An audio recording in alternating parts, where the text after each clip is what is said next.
+2 പുനർമൂല്യനിർണ്ണയത്തിനുള്ള CBSE portal കുറച്ച് ദിവസമായി കേടായി കിടക്കുകയായിരുന്നു. ഇന്നത് പ്രവർത്തനക്ഷമമായിട്ടുണ്ട്. അപേക്ഷ സമർപ്പിക്കുന്നത് എങ്ങനെയെന്നതടക്കമുള്ള വീഡിയോയും CBSE പങ്കുവച്ചിട്ടുണ്ട്. ജൂൺ 6 തീയതി വരെ നിങ്ങൾക്ക് റീവാല്യുവേഷൻ അപ്ലൈ ചെയ്യാം. വിനീത VG ഡൽഹിയിൽ നിന്ന് ചേരുകയാണ്. വിനീത, വിശദാംശങ്ങൾ എന്തൊക്കെയാണ്?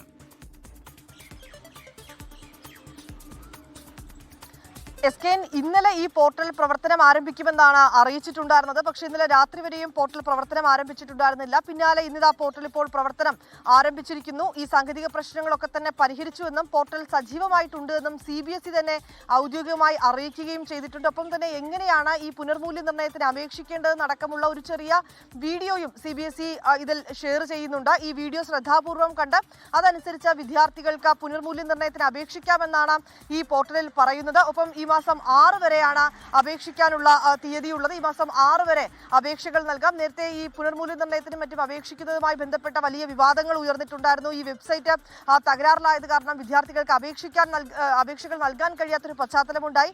പിന്നാലെ ഉടൻ ഈ പോർട്ടൽ പ്രവർത്തനം ആരംഭിക്കുമെന്ന് ഇന്നലെ CBSE അറിയിച്ചിട്ടുണ്ടായിരുന്നുവെങ്കിലും ഇന്നലെ രാത്രിയും ഈ പോർട്ടലിലെ പ്രശ്നങ്ങൾ പരിഹരിക്കാനും ഒപ്പം തന്നെ ഇത് സജ്ജമാക്കാനും കഴിഞ്ഞിട്ടുണ്ടായിരുന്നില്ല. പിന്നാലെ ഇന്നിതാ ഇപ്പോൾ ഈ പോർട്ടൽ സജീവമായിരിക്കുന്നുവെന്നും വിദ്യാർത്ഥികൾക്ക് പുനർമൂല്യനിർണ്ണയത്തിന് അപേക്ഷകൾ നൽകാമെന്നും CBSE തന്നെ അറിയിക്കുകയാണ് ഉണ്ടായിരുന്നത്. ഒപ്പം തന്നെ ഈ OSവുമായി ബന്ധപ്പെട്ടുകൊണ്ടുള്ള പ്രശ്നങ്ങളുണ്ട്. നേരത്തെ തന്നെ പല വിദ്യാർത്ഥികളും അവരുടെ ഉത്തരക്കടലാസ് മാറിപ്പോയ കാര്യവും ഒപ്പം തന്നെ അവർക്ക് ഈ സ്കാനിംഗ് തകരാറ് സംഭവിച്ച കാര്യങ്ങളിൽ ഉൾപ്പെടെയുള്ള പരാതികൾ നേരത്തെ തന്നെ ഉയർന്നിട്ടുണ്ട്. ഈ കാര്യങ്ങളൊക്കെ ഇന്ന് ചേരുന്ന പാർലമെന്ററി സമിതിയുടെ വിദ്യാഭ്യാസ കമ്മിറ്റി അത് വളരെ കൃത്യമായി തന്നെ പരിശോധിക്കും. ഇന്നലെ പാർലമെന്ററി സമിതി നീറ്റിന്റെ വിഷയങ്ങൾ പരിശോധിച്ചിട്ടുണ്ടായിരുന്നു. ഇന്ന് CBSEയുമായി ബന്ധപ്പെട്ട് ഉയർന്ന വിവാദങ്ങളും വിദ്യാർത്ഥികൾ നേരിടുന്ന പ്രശ്നങ്ങളും ഒക്കെയാണ് ഇന്ന് അവർ ചർച്ച ചെയ്യുന്നത്. CBSE ചെയർമാന് ഹാജരാകണമെന്ന് കാണിച്ച പാർലമെന്ററി സമിതി സമൻസ് നൽകിയിട്ടുണ്ടായിരുന്നു. ഇന്ന് അദ്ദേഹം ഹാജരായി ഇതുമായി ബന്ധപ്പെട്ടുകൊണ്ടുള്ള വിശദീകരണങ്ങൾ നൽകുമെന്നാണ് നമുക്ക് അറിയാൻ കഴിയുന്നത്. ഒപ്പം തന്നെ ഈ CBSE മൂല്യനിർണ്ണയത്തിലെ പിഴവുമായി ബന്ധപ്പെട്ട് കോയംറ്റ് എഡ്യൂക്കേറ്റ് ഇവർക്കാണ് ഈ കരാർ നൽകിയിട്ടുണ്ടായിരുന്നത്.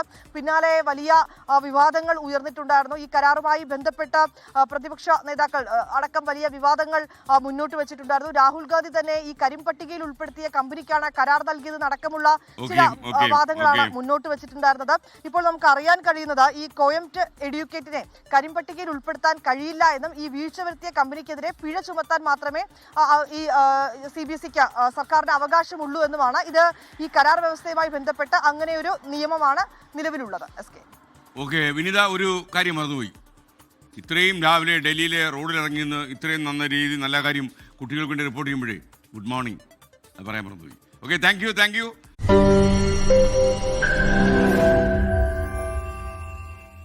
ലോകത്തെവിടെയായാലും ഏത് സമയത്തും 24 വാർത്തകളും ഓഗ്മെന്റഡ് റിയാലിറ്റി പാക്കേജുകളും എക്സ്പ്ലെയിനറുകളും വിശദമായി കാണാൻ ഞങ്ങളുടെ YouTube ചാനൽ നിങ്ങൾക്ക് സബ്സ്ക്രൈബ് ചെയ്യാം.